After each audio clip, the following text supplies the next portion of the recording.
5 investasi sederhana ibu zaman dulu, punya tabungan pensiun dan masa tua tenang. Sebelum lanjut, pastikan klik tombol subscribe, share, dan like dulu ya, supaya channel ini bisa bermanfaat buat lebih banyak teman-teman. Terima kasih. Yuk, kita lanjut deh. Apa kabar ibu semua? Moga sehat-sehat terus ya. Zaman sekarang biaya hidup naiknya lebih rajin daripada arisan bulanan. Harga beras sensitif, listrik gampang baper, dan tabungan sering cuma numpang lewat. Makanya judul tentang investasi sederhana ibu zaman dulu ini penting banget dibahas sekarang. Karena di tengah semua keribetan finansial modern, justru cara lama yang kelihatannya sederhana itu yang bikin banyak ibu dulu bisa duduk tenang di masa tua tanpa drama saldo menipis. Kalau diperhatikan, ibu-ibu zaman dulu nggak ribet mikirin istilah keuangan yang susah dieja. Tapi mereka fokus ke hal nyata yang bisa dipegang, dirawat, dan dijual saat keadaan mendesak. Dan ini relevan banget dengan kondisi sekarang, di mana banyak keluarga mulai capek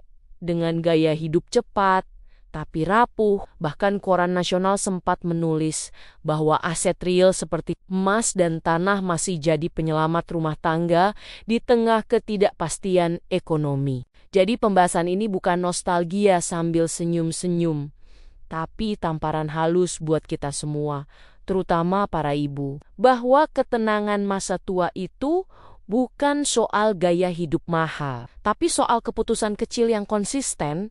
Dan kadang solusi finansial terbaik itu bukan di aplikasi, tapi di dapur, di kandang, atau di sudut rumah yang kelihatannya sepele tapi nilainya luar biasa. Investasi pertama adalah emas. Ini favorit ibu-ibu lintas generasi.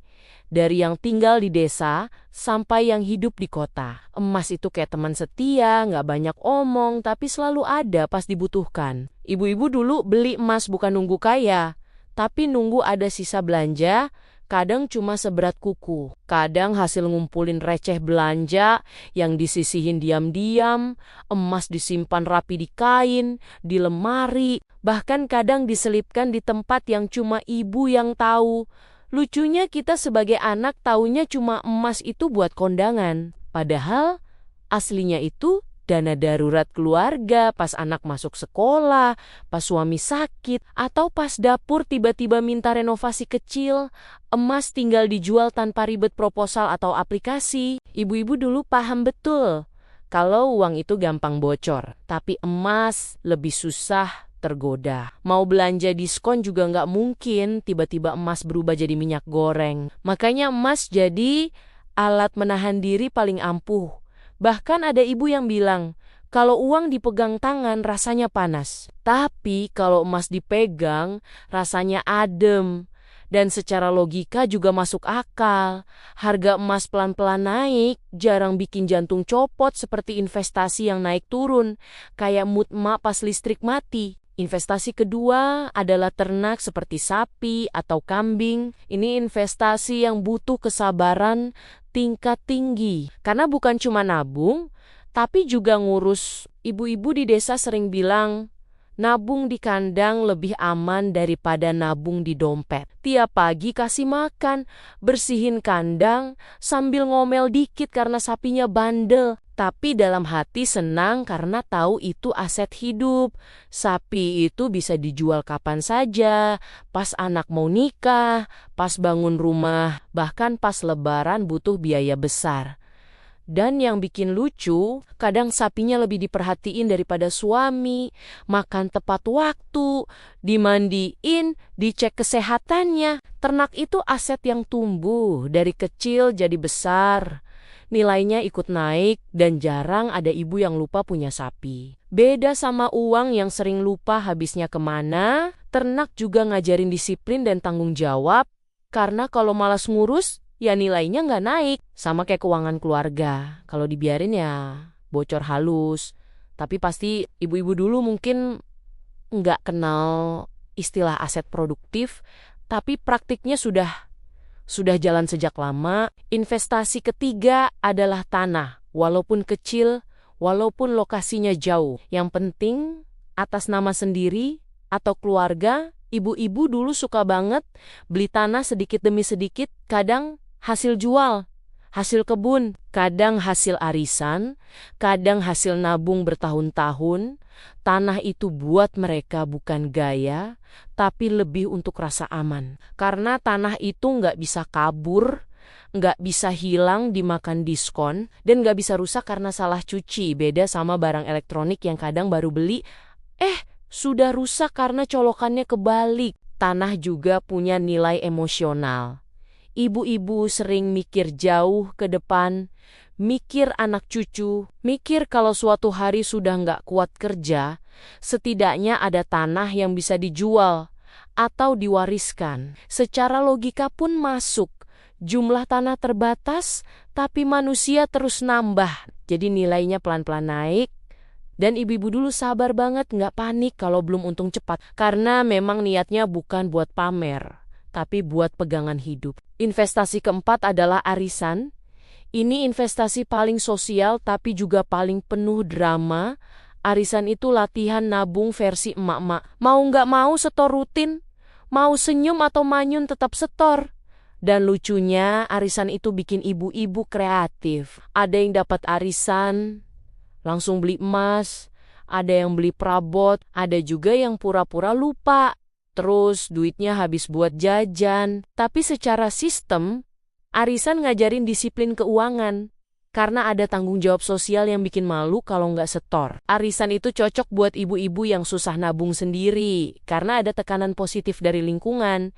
Dan arisan bukan cuma soal uang, tapi juga tempat curhat. Tempat untuk ketawa bareng, tempat tukar informasi harga beras dan gosip ringan. Mental ibu-ibu jadi lebih sehat.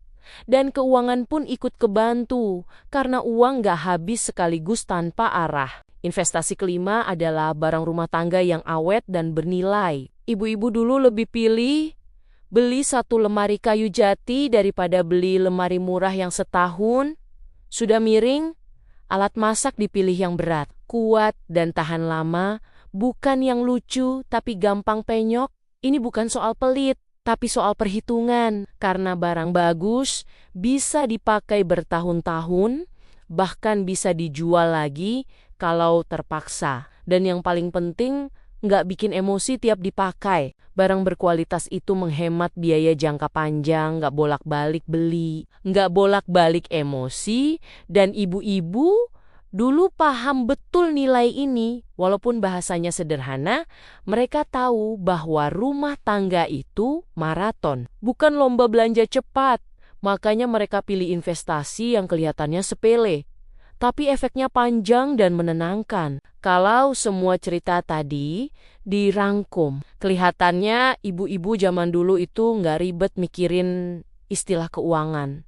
Tapi hidupnya rapi dan siap. Mereka nabung sambil masak, investasi sambil nyapu, dan nyiapin masa tua sambil ngeluh capek tapi tetap jalan. Kadang kita yang hidup di zaman serba aplikasi malah lebih pusing. Saldo kelihatan tapi hati deg-degan tiap akhir bulan. Mungkin yang perlu direnungkan bukan soal besar kecilnya uang, tapi kebiasaan kecil yang dilakukan terus tanpa drama. Ibu-ibu dulu nggak sibuk pamer hasil. Yang penting tenang. Kalau anak sakit, sekolah jalan. Dan masa tua nggak nyusahin siapa-siapa. Akhirnya, mereka jarang bilang financial freedom, tapi hidupnya bebas dari stres mikirin besok makan apa.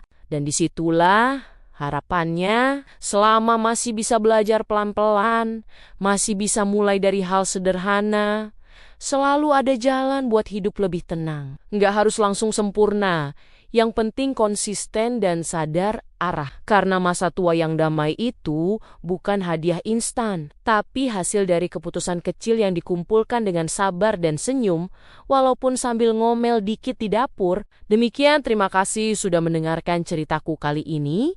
Sampai ketemu lagi di cerita-cerita berikutnya. Tetap semangat ya ibu-ibu semua.